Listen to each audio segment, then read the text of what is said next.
गर्मियों में अगर ये चटपटा गोंदे का अचार नहीं डाला तो मुझे लगता है गर्मियाँ ही बेकार हो गई। तो हर साल मैं 10 किलो करीब गोंदे का अचार डालती हूँ। फिर अपने बच्चों को अलग से भेजना रहता है या कुछ भी। हॉस्टल में बहुत अच्छा रहता है, कभी सब्जी समझ नहीं आई तो आप अचार थोड़ा सा लगा के खा सकते हो।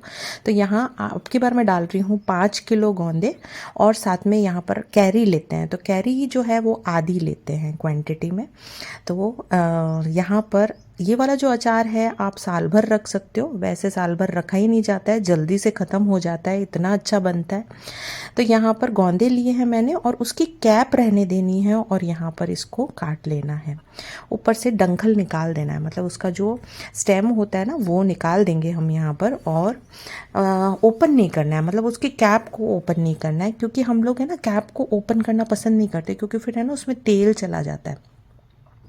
और फिर वैसे भी ये वाले जो गोंदे हैं इसको अगर आप कैप निकाल दोगे तो फिर इसमें जब आप उबालोगे तो पानी भी चला जाएगा, तो फिर वो जो आपका अचार है ना वो ज़्यादा दिन टिकता नहीं है। तो इस चीज़ का ध्यान रखना है। तो जिसकी कैप निकल जाएगी उसको हम हटा देंगे, क्योंकि गलती से कई बार क्या होता है खींचने में कैप भी निकल जाती है।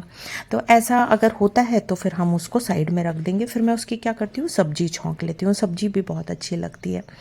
तो अचार ज़्यादा टिकता है, 3 महीने 6 महीने साल भर आप खा सकते हो गोंदे का अचार। वैसे मेरे यहाँ तो देखिए 3 महीने में ही ख़त्म हो जाता है। गोंदे के अचार में जैसे ही खटास आने लग जाती है ना वैसे ही खाना शुरू कर देते हैं। और ताज़े गोंदे का अचार खाने की तो बात ही कुछ और होती है। गरम गरम पराठे के साथ खाइए। तो यहाँ डंखल निकाल लेंगे, अच्छे से कैंची से भी काट सकते हो। जब आप सिज़र यूज़ करोगे तो फिर आपकी कैप्स नहीं निकलेगी। अब मैं यहाँ इसको उबालने के लिए चढ़ा रही हूँ। 2 भगोने लिए हैं मैंने बड़े, जिसमें पानी डाला है और उसमें गोंदे ऐड कर दिए हैं। गोंदे हमारे यहाँ राजस्थान में बहुत आते हैं और अब इसका सीज़न जाने वाला है, क्योंकि जैसे ही बारिश पड़ जाएगी ना बस फिर गोंदे जाने लग जाते हैं। यहाँ पर साथ में मैंने ली है कैरी।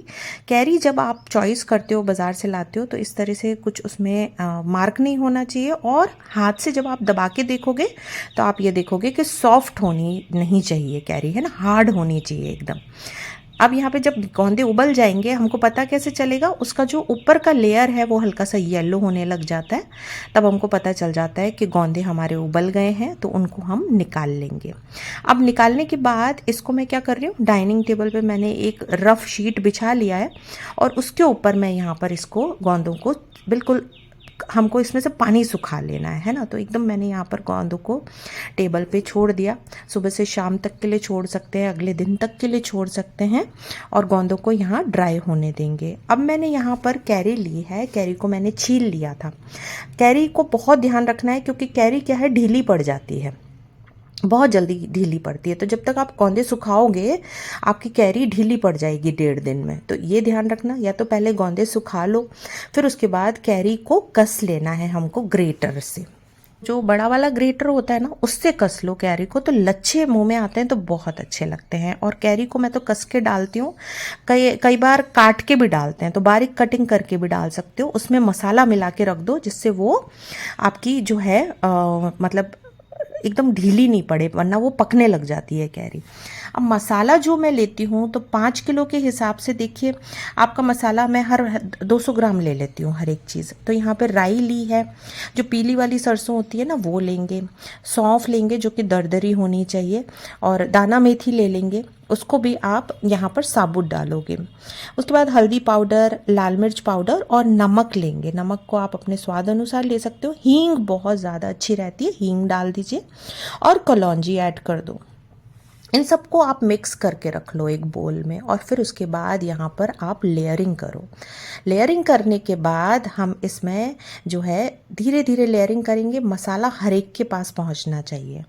देखिए पहले क्या करती थी, मैं तेल को गरम करके फिर ठंडा करके फिर डालती थी। आजकल मैं पिछले 4 साल से तेल को जैसे बॉटल से आता है ना वैसे ही डाल देती हूँ डायरेक्ट ही, क्योंकि आजकल जो तेल आते हैं ऑलरेडी प्रोसेस्ड होते हैं। तो पहले क्या होता था, आप कच्ची धानी यूज़ करते हो अगर, तो फिर आपको गरम करके ठंडा करना पड़ता है तेल और फिर डालना पड़ता है। तो आजकल चीज़ें बहुत ज़्यादा ईजी हो गई हैं, आपको बहुत आसानी से चीज़ें मिल जाती है, तो आराम से आप बना सकते हो। इस तरह से यहाँ देखिए कैरी का अचार रेडी हो जाता है। बहुत ज़्यादा यहाँ पर मेहनत नहीं लगती है।